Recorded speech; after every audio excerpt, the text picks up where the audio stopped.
क्या आप जानते हैं कि भारत के इतिहास में एक ऐसी लड़ाई लड़ी गई थी जहां एक छोटी सेना ने अपने से कई गुना बड़ी और ताकतवर सेना को धूल चटा दी थी? एक ऐसी लड़ाई जिसने एक पूरे क्षेत्र का भविष्य ही बदल दिया। और क्या आप उस नायक को जानते हैं जिसने गंभीर रूप से बीमार होने के बावजूद अपनी सेना का नेतृत्व कर इस असंभव को संभव कर दिखाया? हम कबीर और एरा आपका स्वागत करते हैं मंथन में। आज हम बात करेंगे सरायघाट की लड़ाई और महान अहोम सेनापति लाचित बोड़फुकन की। कहानी शुरू होती है 17वीं सदी के असम में। हाँ, बात है 1663 की। मुगल सेनापति मीर जुमला के हमले और उसके बाद हुई वो अपमानजनक घिलाझारी घाट संधि, इसने अहोम साम्राज्य को जैसे झकझोर दिया था। अच्छा।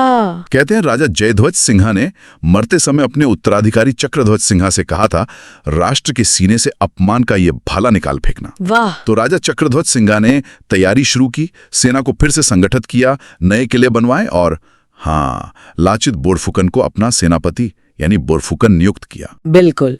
और 1667 में लाचित के नेतृत्व में अहोमों ने गुवाहाटी वापस जीत लिया। अब ये बात मुगल बादशाह औरंगजेब को कैसे बर्दाश्त होती? जाहिर है। तो उसने आमेर के राजा राम सिंह प्रथम को एक विशाल सेना के साथ भेजा। आप सोचिए, करीब 30,000 पैदल सैनिक, 18,000 घुड़सवार और 40 जंगी जहाज।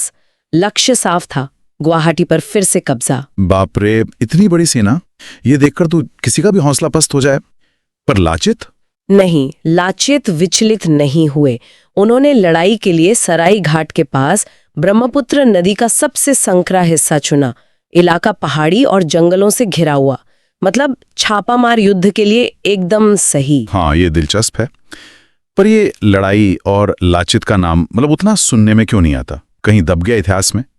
हाँ, शायद इसलिए कि लंबे समय तक हमारा ध्यान इतिहास के कुछ ही हिस्सों पर ज्यादा रहा।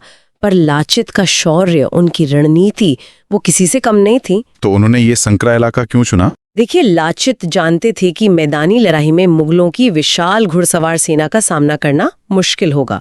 अहोम इसमें कमजोर थे। लेकिन मुगलों की नौसेना, खासकर ब्रह्मपुत्र जैसी बड़ी नदी पर उतनी मजबूत नहीं थी, जबकि अहोम नदी पर लड़ने में माहिर थे। तो लाचित की रणनीति थी कि मुगलों को नदी में लड़ने पर मजबूर किया जाए, उनकी ताकत को बेकार कर दिया जाए। अच्छा, मतलब दुश्मन को उसके कंफर्ट जोन से बाहर निकालो। बिल्कुल। उन्होंने कूटनीति से समय भी हासिल किया, मनोवैज्ञानिक युद्ध का भी सहारा लिया। कहते हैं भूत के भेष में सैनिक भेजकर मुगलों को डराया भी। अरे वाह। और अनुशासन, वो किस्सा तो बहुत मशहूर है, जब सुरक्षा के लिए मिट्टी की दीवार बनवाने में देरी हुई और उसके लिए उनके अपने मामा जिम्मेदार पाए गए। हाँ, सुना है। उन्होंने कहा देश मामा से बड़ा है और उनका सिर कलम कर दिया। बहुत कठोर कदम था ये तो। कठोर जरूर था, पर शायद उस वक्त सेना में अनुशासन बनाए रखने के लिए ये जरूरी समझा गया। ये राष्ट्र प्रथम की भावना दिखाता है। हालांकि 1669 में अलाबोई की लड़ाई में अहोमों को भारी नुकसान भी हुआ था। करीब 10,000 सैनिक मारे गए थे। हाँ, वो एक झटका था।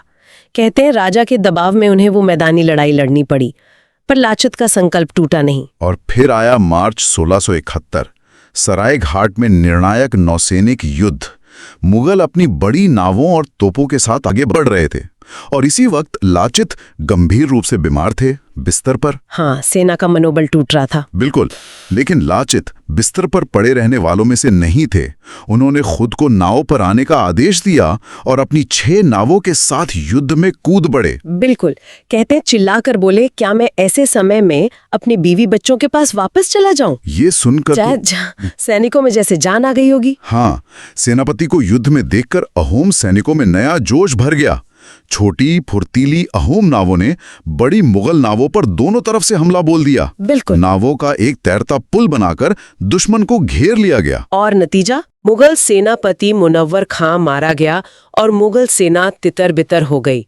अहोमों की शानदार जीत हुई। मुगलों को मानस नदी के पार खदेड़ दिया गया। वो फिर कभी असम पर पूरी तरह कब्जा करने की हिम्मत नहीं जुटा पाए। इस जीत में जयंतिया और कछारी जैसे सहयोगी राज्यों और अतानबुरहा गोहेन जैसे सलाहकारों का भी योगदान था, है ना? हाँ, बिल्कुल। ये एक सामूहिक प्रयास भी था। तो लाचित बोड़फुकन की कहानी हमें क्या सिखाती है? विपरीत परिस्थितियों में नेतृत्व, कमजोरियों को ताकत बनाना, और वो राष्ट्र प्रथम की भावना, कभी हार न मानने का जज्बा। सही कहा। राजा राम सिंह ने भी अहोमों की तारीफ में कहा था, वाह राजा, वाह सलाहकार, वाह सेनापति, वाह देश। एक अकेला व्यक्ति पूरी सेना का नेतृत्व कर रहा है। मैं राम सिंह खुद यहाँ होकर भी कोई कमी नहीं निकाल पाया। आज के दौर में भी लाचित का जीवन आत्मनिर्भरता और दृढ़ संकल्प का प्रतीक है। जाते जाते एक संस्कृत श्लोक याद आता है, जननी जन्मभूमिश्च स्वर्गादपि गरीयसी, यानी जननी और जन्मभूमि स्वर्ग से भी बढ़कर है। और एक सवाल आपके लिए छोड़ जाते हैं। हमारे इतिहास में लाचित जैसे और कितने नायक गुमनामी में खोए हुए हैं, जिनकी कहानियां हमें प्रेरित कर सकती हैं। कल फिर मिलेंगे एक नई कहानी के साथ। तब तक के लिए अपना ख्याल रखना। मंथन जारी रहे। क्या आप जानते हैं कि भारत के इतिहास में एक ऐसी लड़ाई लड़ी गई थी जहां एक छोटी सेना ने